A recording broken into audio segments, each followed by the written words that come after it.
Hello. Hi.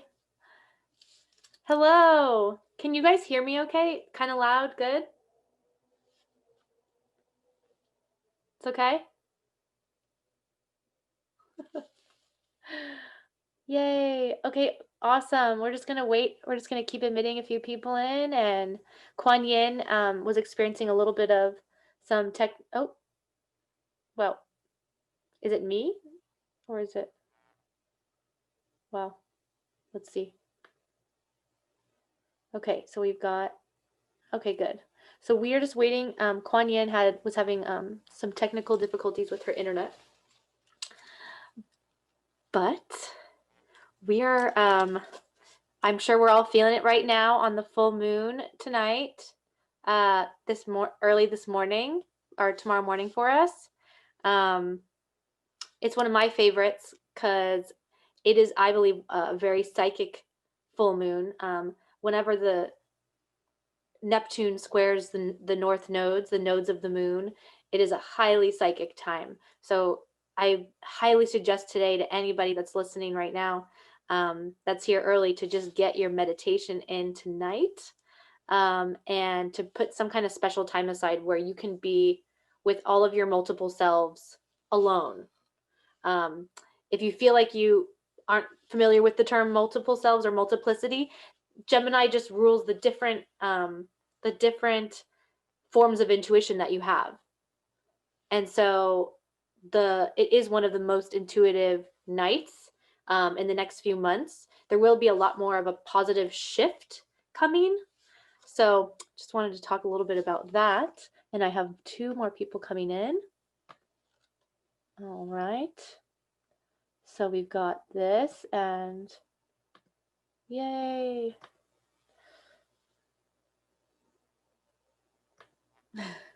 Thank you for bearing with me. Okay, cool. So yeah, you guys, we will be doing a chat at the end where you guys can kind of formulate your questions. But while everyone's here, hello everyone. We're just still waiting on more people, and I was just talking about how there's a crazy psychic energy with this full moon specifically, and the magnetism of Gemini full moons can attune us to new frequencies, and to higher frequencies. It's like we're radio towers and we're choosing which frequency we want to allow. Um, this has nothing to do with today's thing. I'm just talking about the energy of today while people trickle in. And Kwonyin, let me see if I can. Oh, okay, good. You're here. Yes, hi. Hi. So yeah, I don't know if you heard. I know you're having some internet specialties, but Yeah. but I was talking about how the energy of this full moon is very psychic. Think back to June when you're making your new moon intentions, and think about what's happened since then for you and what's happened in the world since then.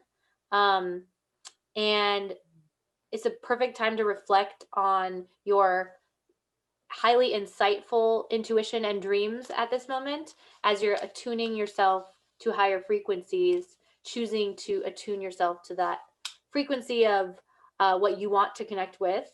And Gemini also rules being overly sensitive to crowds and other people. So it's a great time to clear what is your own self versus the echoes of other people, um, and their voices, really clearing that up, like taking that energy back for yourself right now and honoring um, the voices that are from you, from deep within. And nothing helps more than that than our favorite planet or dwarf planet of Pluto. Nothing helps us more. We just love Pluto. The daddy of our zodiac, Capricorn, is with Pluto until about 2023. And until then, this is about healing our father wound, are issues around power and authority, and the themes of ultimate dominance and heartlessness are at the forefront of the issues that come up with this patriarchal masculine power. And the highest vibration of it is becoming earth protectors. Okay, so that's why you'll see a lot of us uh, wanting to really ground into that earth protecting energy of the Capricorn in Pluto, which finds true power in connecting with Earth. That's like our superpower. And I just wanted to give you that a little bit to start with, because I don't want anything that I say to be sad or be triggering or stressful. And obviously, if you have any questions about your particular Pluto, you might want to use this time right now while we're waiting on a few more people to get your natal chart and to get any if you don't have a natal chart, you can get it at www.astro.com. And it would be great that you can kind of check and see where your Pluto is, what sign it's in, and feel free to ask me questions at the Q&A after this. So basically, while I'm talking about the daddy issues of Pluto in Capricorn, let me first cycle back. Remind me if I don't remember to talk about Pluto and Aquarius. And actually, I'll just do that right now so I don't forget. Pluto and Aquarius is not necessarily the topic of today, but it is what's coming next, which is we first expose the father issues, take the father, and when I say father, I'm not necessarily meaning gender, it's more the energy of masculine.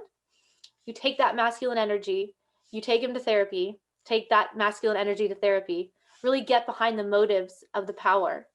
And then by the time 2023 occurs, it's time for us to go into the energy of exposing literal groups, underground groups, secrets that within these groups on Earth. So it's almost like we're taking the dad to therapy, then we're taking his secret party away too.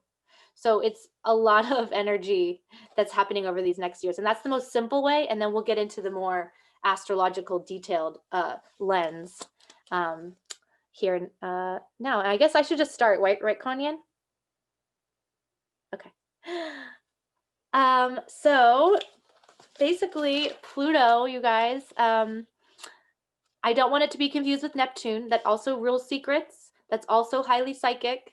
And they often have some similarities and work very well together.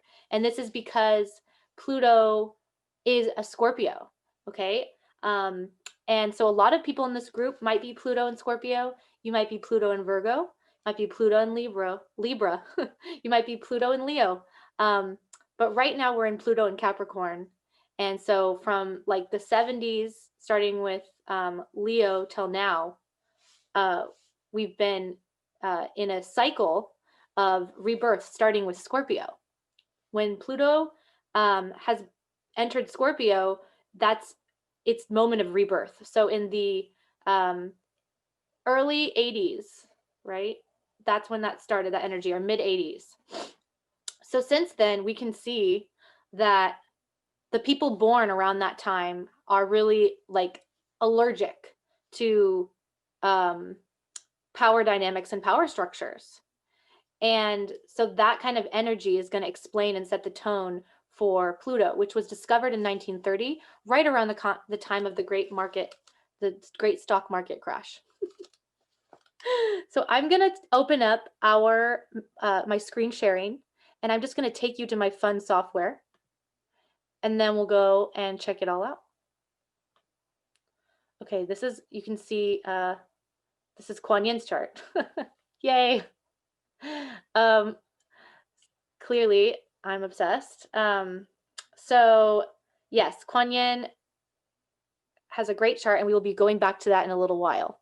But I want to go to the U.S. birth chart, just so we can see that. Why doesn't it let me do it?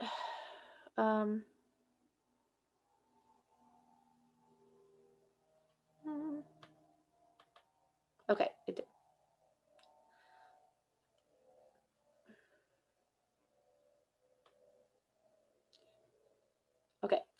So as you can see, Pluto in the US birth chart is 27 degrees of Capricorn.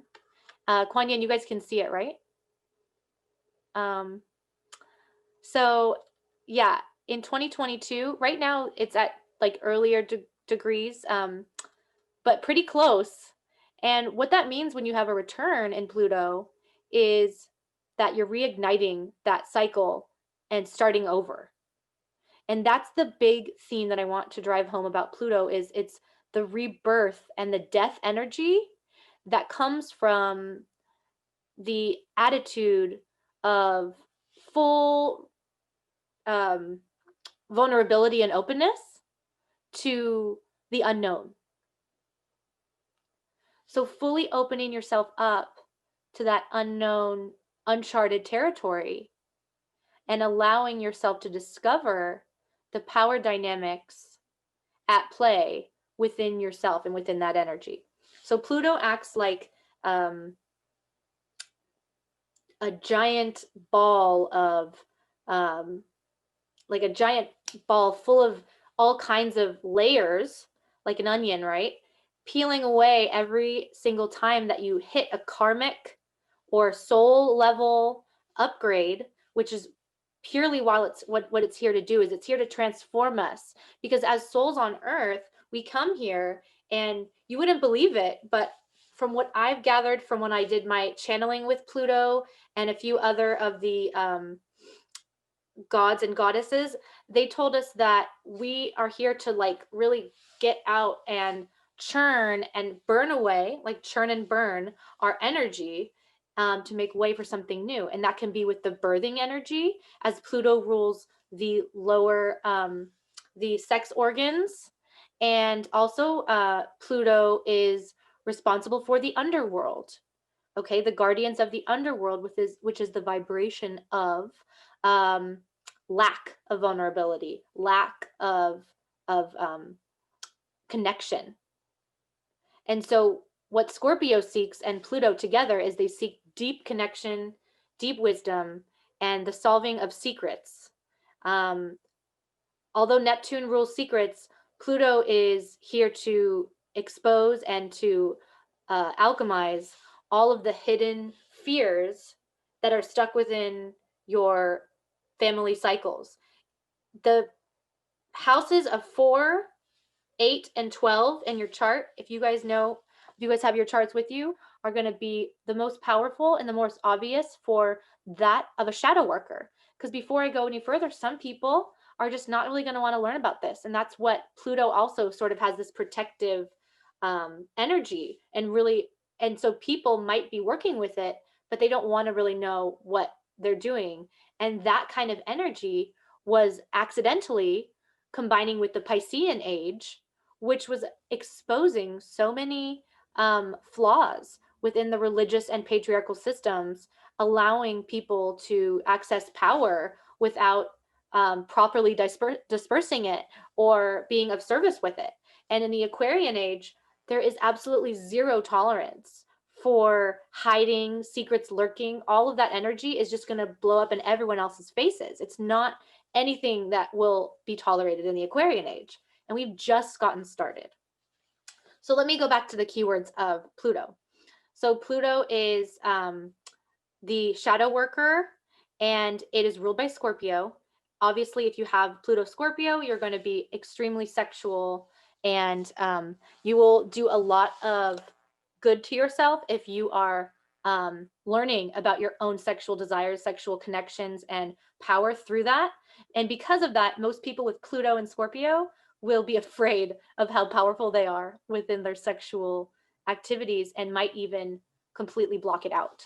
And that's one aspect of Pluto is whatever you aren't aware of, the control dynamic within Pluto, whatever you are unaware of will eventually control you.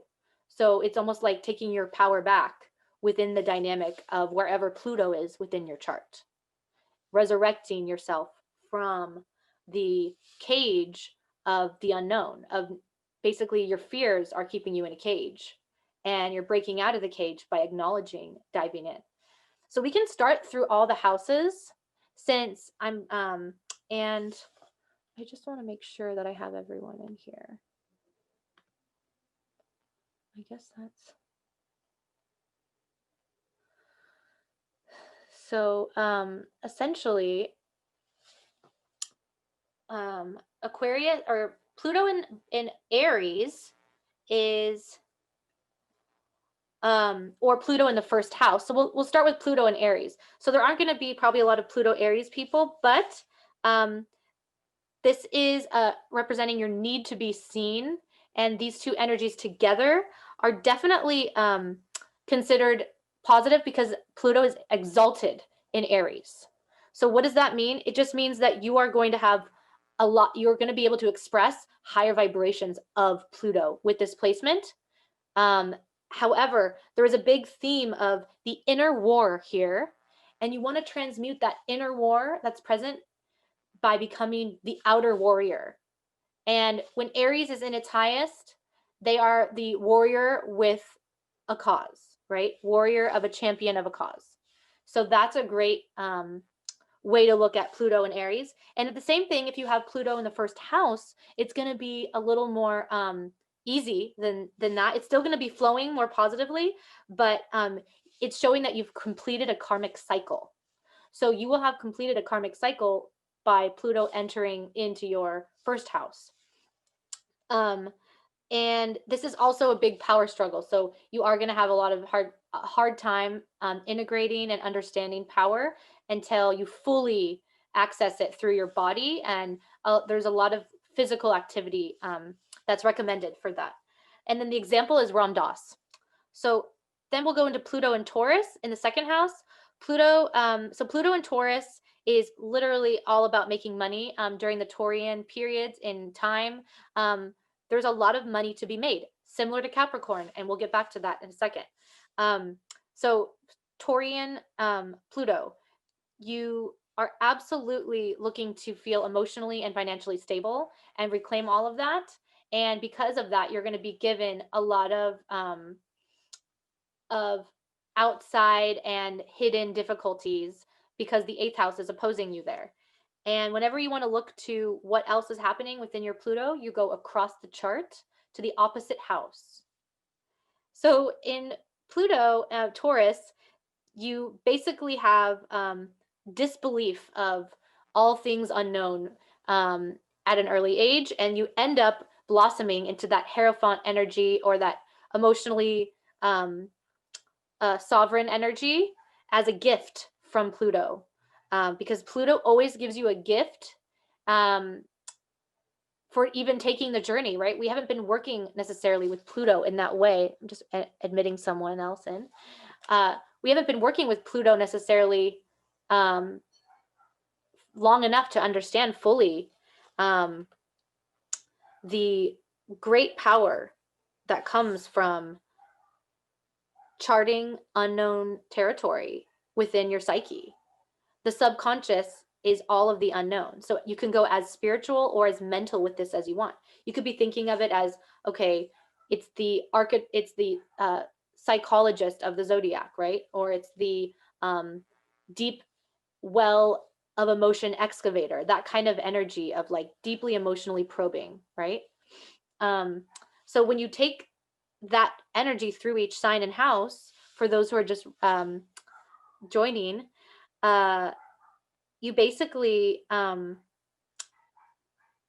example of second house Taurus is Hans Christian Andersen, who wrote a really great movie, um, a book and a movie about the original Little Mermaid. So anyway, then we go into Pluto and Gemini. Pluto and Gemini, you will be needing to mentally dominate early on. That's one of the gifts you have that gets you where you need to go, right?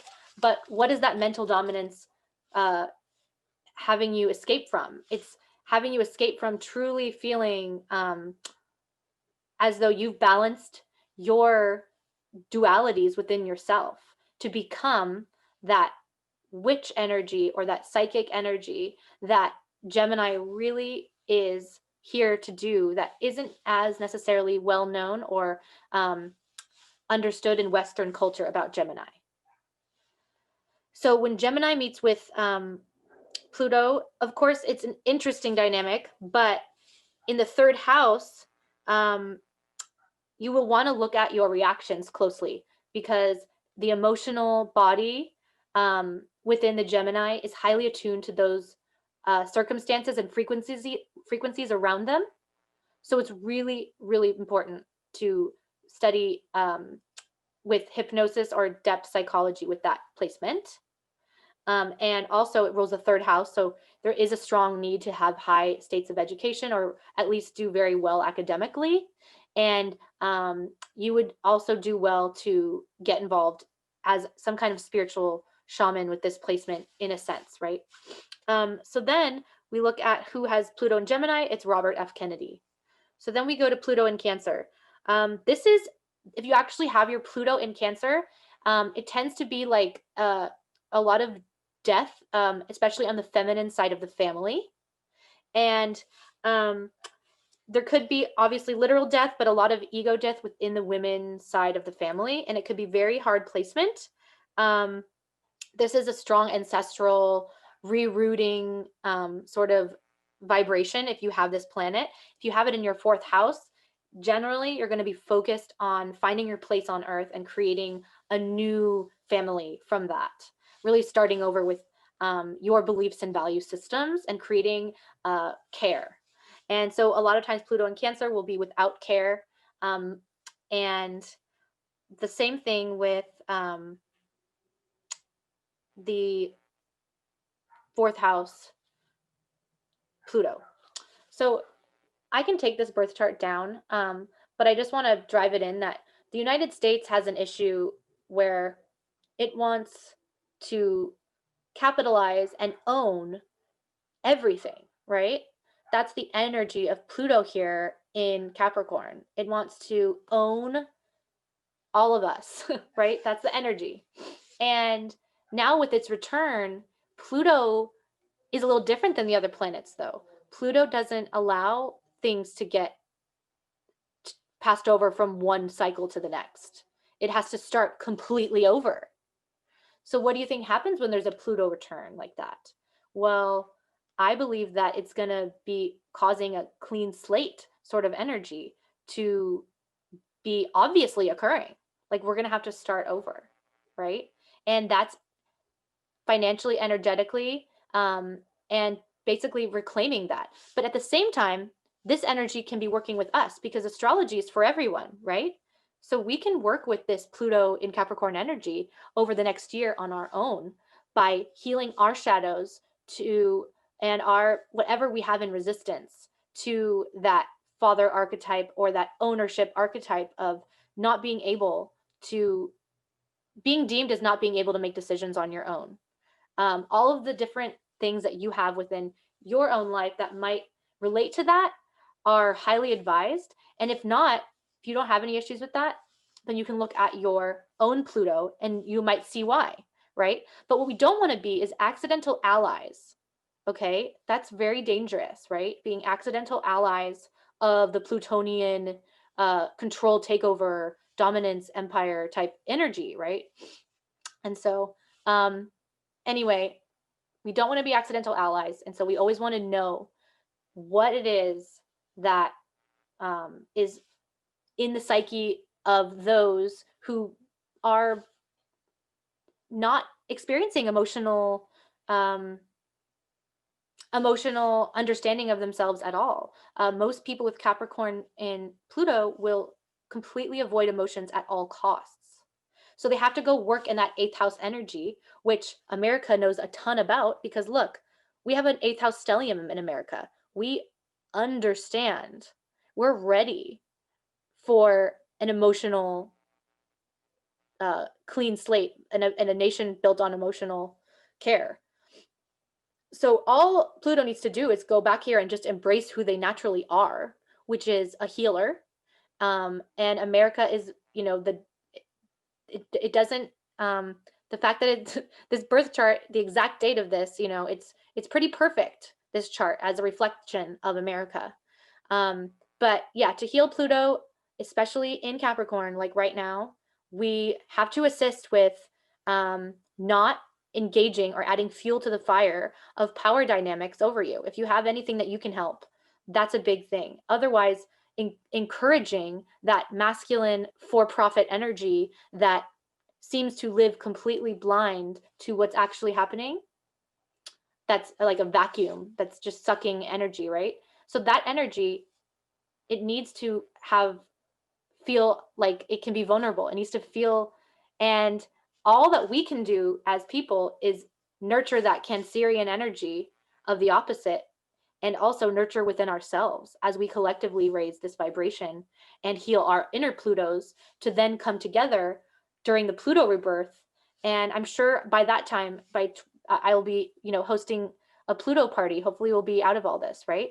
We need to honor the dark Plutonian shifts within ourselves that are sort of like the same indoctrination process of cults, right? It's like we're inventing our own healing portal right now with the help of all of our, all of the different people that are mentors and friends to us. So anyway, that's a little bit on Pluto for the United States, and then I will go back through really quickly through the rest of the signs. So Pluto in Leo commands star power, and of course, what happens when you mix like the most powerful two energies and put them together? The problem is you you could idolize yourself, and the energy of Pluto does not like that. So you can get yanked a lot of different places with this Pluto in Leo, and you could get kind of yanked off your pedestal pretty easily, as they don't tolerate that energy of being a leader without compassion or a leader without a cause, right? Same thing with Aries, similar for all the fire signs, really. Pluto in Virgo, this is, you absolutely are going to be working on your inner gut health, your inner health, and basically becoming a portal yourself. That's the first, the Virgo is the portal priestess, and combining this energy with Pluto is very intense. And a lot of great psychics and mystics came from this era of Pluto and Virgo, who knew how to purify the energy enough to become so potent. So it actually is a very good dynamic. But it's difficult because you absolutely have to spend so much time expressing discernment and looking into that energy of discernment and calming that inner critic. But it's kind of like the first beginning, the foray into witch witchery, right? Or the season of the witch is coming after this. So it's kind of like the beginning of the witch, right? So then we go into Pluto and Libra, and this is Pluto's in its fall here, which just means it's difficult for relationships and marriage. So basically, you want to control yourself in a way that uh, you can learn how to be fully at peace and relaxation with yourself, because you crave that inner peace with the Libra. But at the same time, one of the gifts of this sign is if you truly heal the codependency within, you get to meet and evolve with a highly evolved partnership.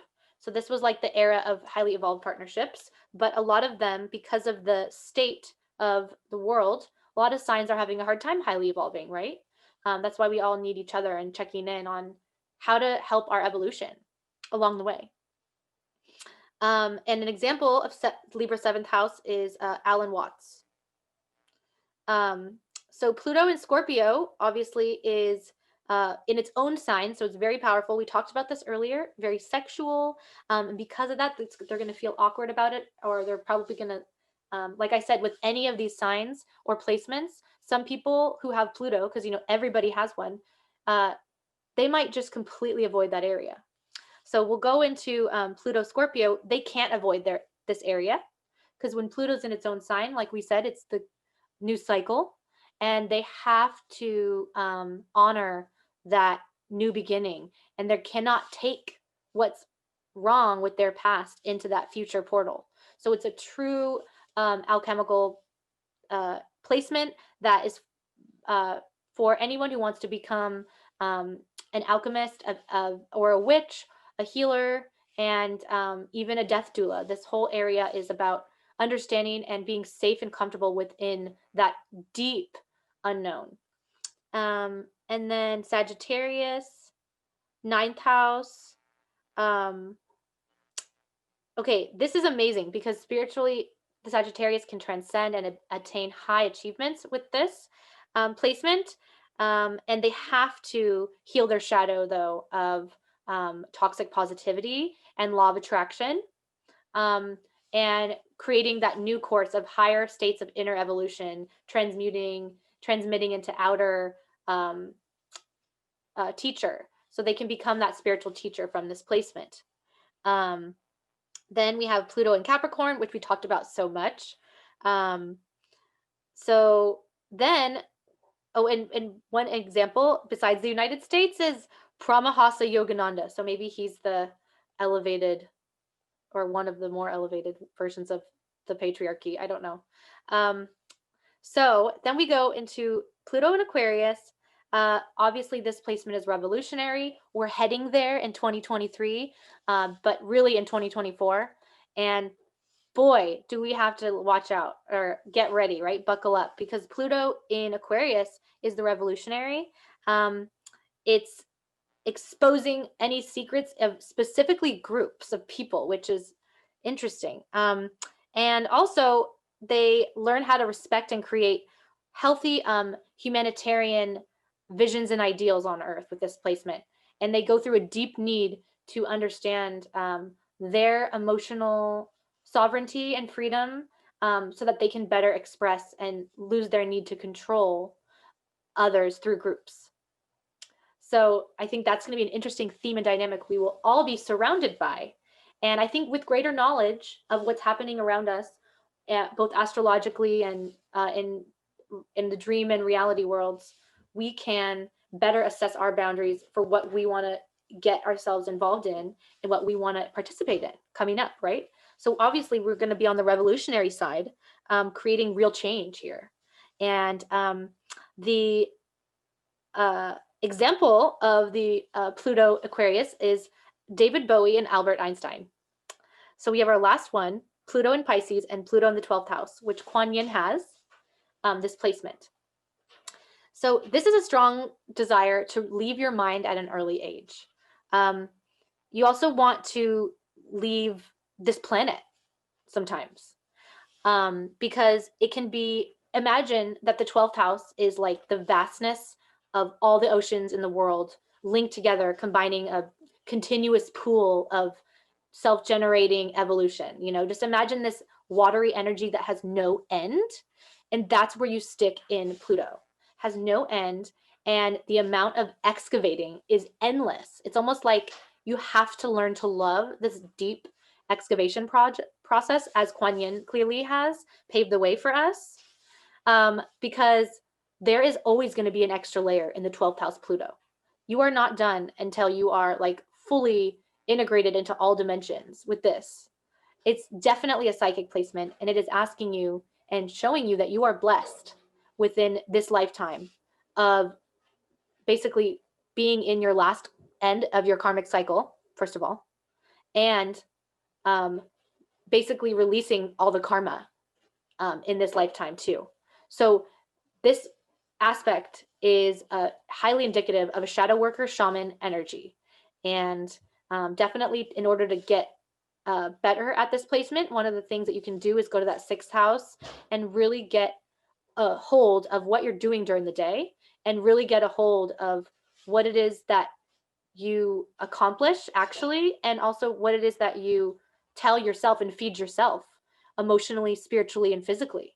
All of those, like basically, you want to look that you're getting as much as you're giving, because you're already going to be giving so much in this placement. So, okay, I'm going to put Kwonyin on now. And there's so much more to say, but I'm going to let you guys ask questions at the end instead of going on anymore, and we can talk more then. So let me, um, do I have to? Oh, Kwonyin, you're not muted, right? Yeah. Okay. You hear me? Hi. Yes. Hi. Oh my goodness.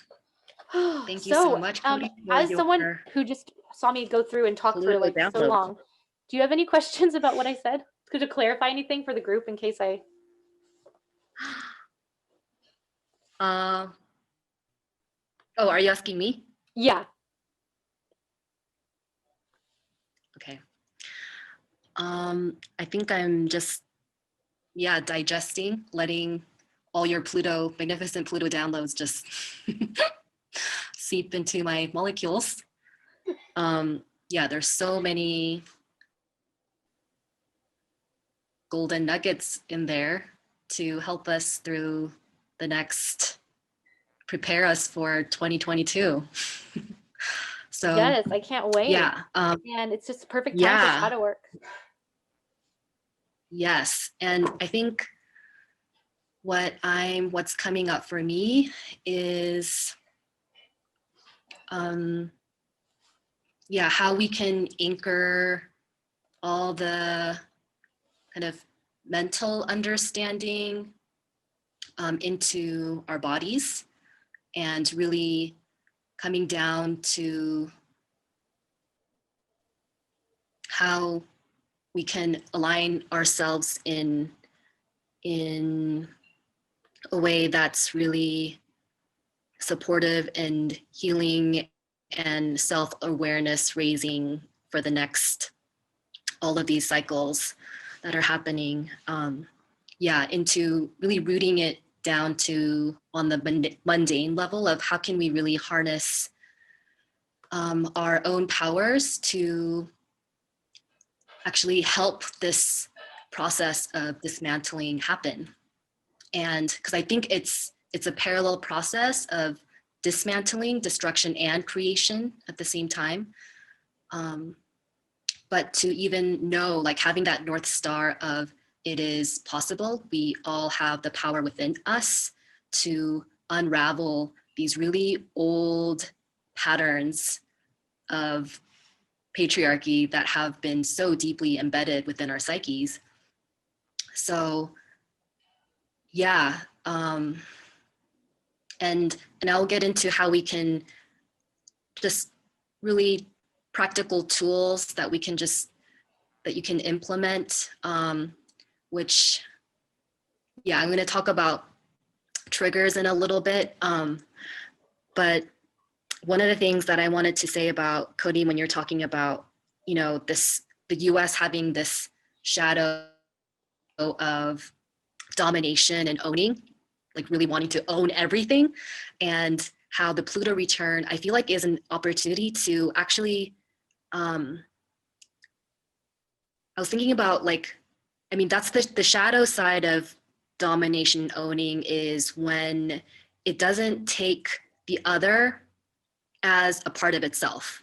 It's actually existing in a narcissistic bubble where it's only concerned with its own welfare, and it's not considering that the other is also connected to it, to the self, which is why it can inflict harm and create violence, afflict violence, and all kinds of negative things, because it doesn't see other life as coexisting in the same part of the same source energy. No, and it's so crazy because when you said that, I just thought of like this giant, like massive wave of like repressed emotions smacking the earth, kind of like this huge energy that I felt when you told me that. Oh yeah, it's so visceral. Because it's like denying that anything, like the masculine that's denying anything that, in denying the existence of poverty, denying the existence of problems, and creating like false excuses for why they can't fix it, and then just watching them slowly reach their limit of polarity. Yes. Mm-hmm. Wow. Exactly. And I think this is actually the power of like divine femme energy, like the divine mother of Gaia, of this consciousness that's been here all along, but it's just been so repressed. But that it's making out of necessity a big comeback because, and that this energy is of total inclusivity, where it is the opposite. It sees all life as connected, interconnected, and so it cannot hurt something else without it also hurting. So I think I'm thinking we may be moving into a positive understanding of owning, as in like really taking responsibility for other life outside of your own, where you see that, yeah, I want to help this, or I can't inflict harm because this is also a part of me. And so this is that divine feminine energy of like, it's the mother that sees all parts as their children. Yeah, and so coming back to what you were talking about, Cody, about Pluto exposing and exposing so that it can alchemize what's been hidden.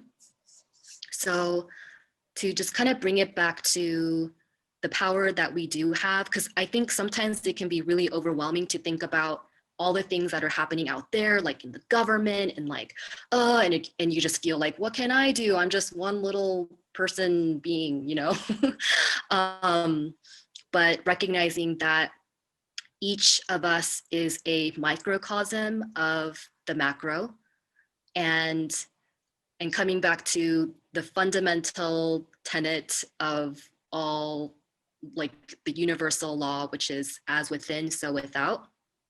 I think that really helps to know, like understand that truly, yes, each of us has agency, each of us can understand all the power, everything that's going on externally, because we are holding that internal blueprint template within.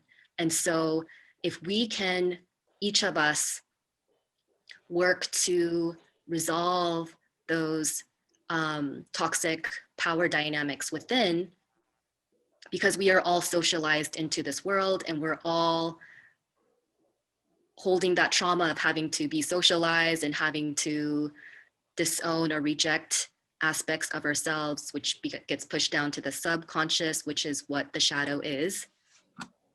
And so that in having that willingness to investigate in your daily life, all those things that come up either recurrently, and no matter how mundane or extravagant the feeling may be, that this is all information from your consciousness that's trying to awaken you to the things that need to be listened to.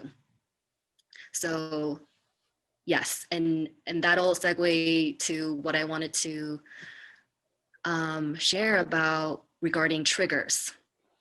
Now, how to like ground this practice of owning your shadow, of how to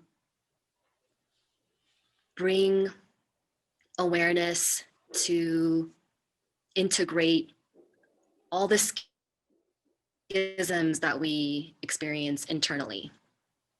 And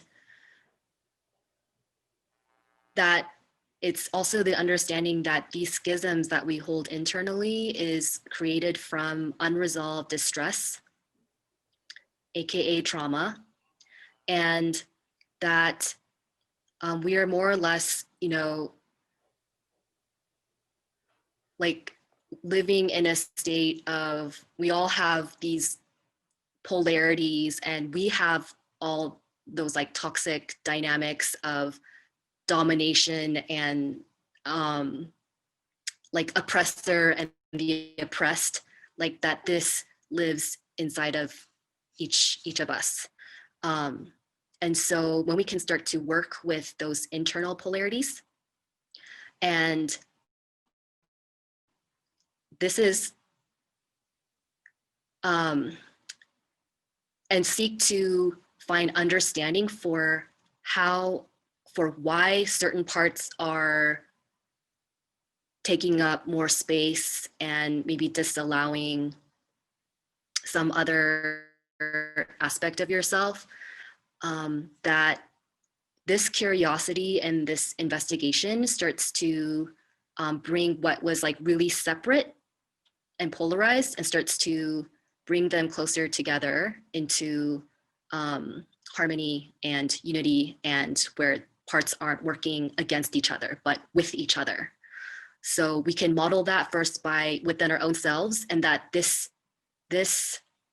working of the shadow in looking into, okay, what in me am I avoiding? What in me am I suppressing myself from feeling, expressing, embodying? And I know like daily life, just, there's always a plethora of things that you can, you can really look at. Like there's always an abundance of things that come up where we're looking for, like, whenever you feel discomfort, and this is the realm of triggers, that triggers are messengers that are trying to show you, indicate an unhealed wound, emotional wound that is existing within you. So I know, like, doing this practice, starting this practice with myself has just been so mind-blowingly mind-opening with all the discoveries that I've made, I've had about myself, and that truly it starts to decode reality in a way where you start, it's like you see that there is the surface reaction that you can have, but that's just the top layer, and there are deeper layers underneath that is so rich with a deeper illumination and understanding you could have about yourself when you start to unravel these triggers that you have. Okay, if I can just like offer up an example, because it is also, I mean, Pluto is about the unseen, and I think this is what we're being challenged to venture deeper into, is like, how do you access the deeper, unseen, hidden layers of yourself, which is your shadow? And that this is a vast, deep realm of fascination and all those things that you didn't know were there, and that is a part of you, and that it's also an important part of you that's also containing your power. I think there's a lot of maybe discomfort around shadows because we're so conditioned to think that shadow is something really bad, something negative. You're going to find something really unwanted about yourself. And, oh, I think you're muted, Cody. But, and we're so conditioned to be fearful of negative emotion. Yeah, I was going to say just that. And like, I think this is the big paradigm shift. Oh, sorry. I was going to say, I think that this is definitely a time where there is so much talk about evil in certain groups, especially religious groups. And even the basis of religion was based on the fact that Eve was evil for wanting to go to the tree of the unknown, to eat from the apple of tree of knowledge, right? So it's like understanding has been demonized, learning has been demonized. The whole vibration of Scorpio and Virgo has been demonized. Like, these are cultural problems that have been in play for millions of years, even. It's pretty wild. Mm-hmm. Yep. Yep, where we've been in the emotional dark ages. Yes. And so I think, yeah, the paradigm shifts that we're basically being Pluto prodded into awakening to is for us to really finally own our shadows, own the full spectrum of our emotions, and see them as messengers, as information about our personal truths, and to not suppress those truths anymore. Because as you may have experienced, and personally for me, it was suppressing my authenticity, suppressing my truth, that was literally feeling like that was killing me. But ironically, I was doing it so that I would belong. And but it's almost like you're killing yourself to belong. It doesn't make any sense, but that's how deep the conditioning is. So we're trying to like massage and like soften those walls of resistance that we have towards feeling our truths, and that it's really okay, and that it's more than okay. This is how we get free. Integrate something about yourself that you thought was so shameful or bad, but then you actually see that it was just this actually really precious truth about yourself that maybe mom said was, no, you're bad if you do that or whatever. It's like you just gained this powerful aspect of yourself, and that starts to bring really internal sense of like wellness and wholeness, and I think that's the kind of joy of this process that keeps me going, that it's not about, oh, when will I get all of my shadow and just finally be free. It's like this is a freedom process, and to really enjoy that it's never going to get done. We're always, you know, how does consciousness end? Like it doesn't. We're just continuously in this eternal cycle, and that, but it's how, I think the question is right now, how to really get yourself aligned into getting this practice. Like it's a yoga, it's a yoga where every time you get into the pose, you're in the right alignment to let the work happen in the way that in the most beneficial way. And I think that starts with that mental understanding that your shadow are aspects of you, and it's your ally. Yes. Oh yeah, something else that I wanted to share was I like to use this visual of shadow work, like say like because of trauma, we're so many schisms, right? There's so many different personas and masks and all these different disparate parts that we're not always even aware that who we are. So I like to think of, there's like the upstairs persona you have of the socialized part, the one that's like, yeah, this is what's socially acceptable. But then there are aspects of you that are also down, like in the cellar, that maybe was banished there because it wasn't okay to be whatever, like emotional or something. It wasn't okay to be angry. And so that gets stuffed down into the cellar. But you are the house. You are also the house. And you're all there in the cellar. They're like knocking on the door. And the more we ignore them, like they get louder and more shrill and angrier.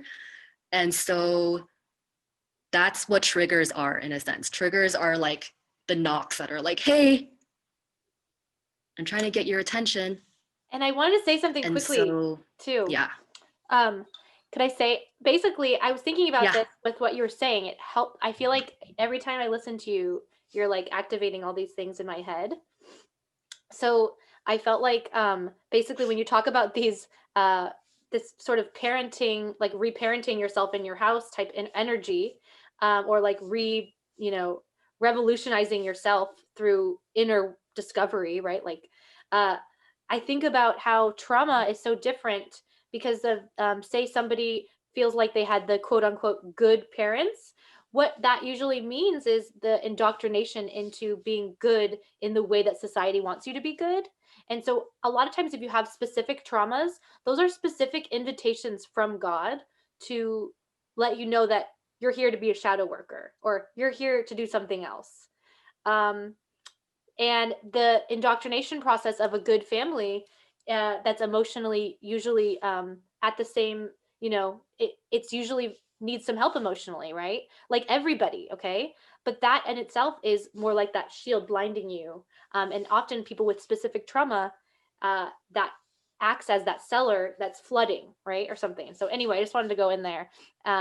That's kind of like my idea of some people Oh, don't have trauma, but actually it's sometimes even harder for them at that point because there's nothing that cracked them open. Yeah.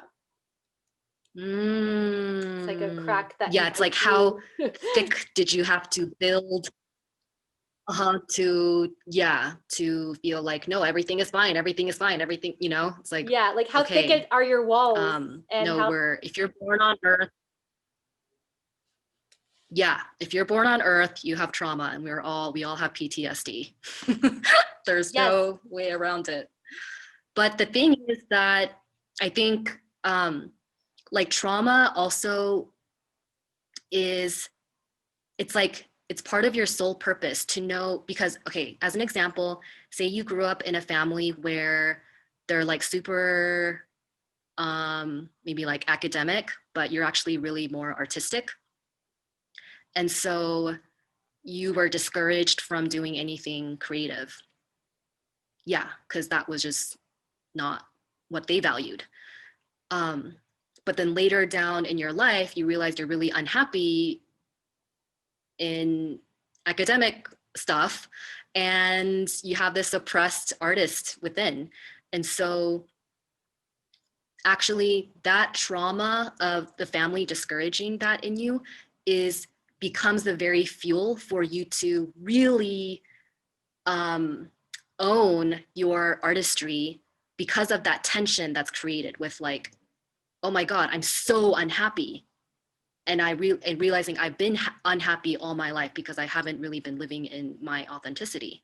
So that becomes like the impetus to really like burst into your true self. And so then you have a deeper appreciation for like where you are in life, because of that contrast that was created from the specific conditions you were born into that discouraged it.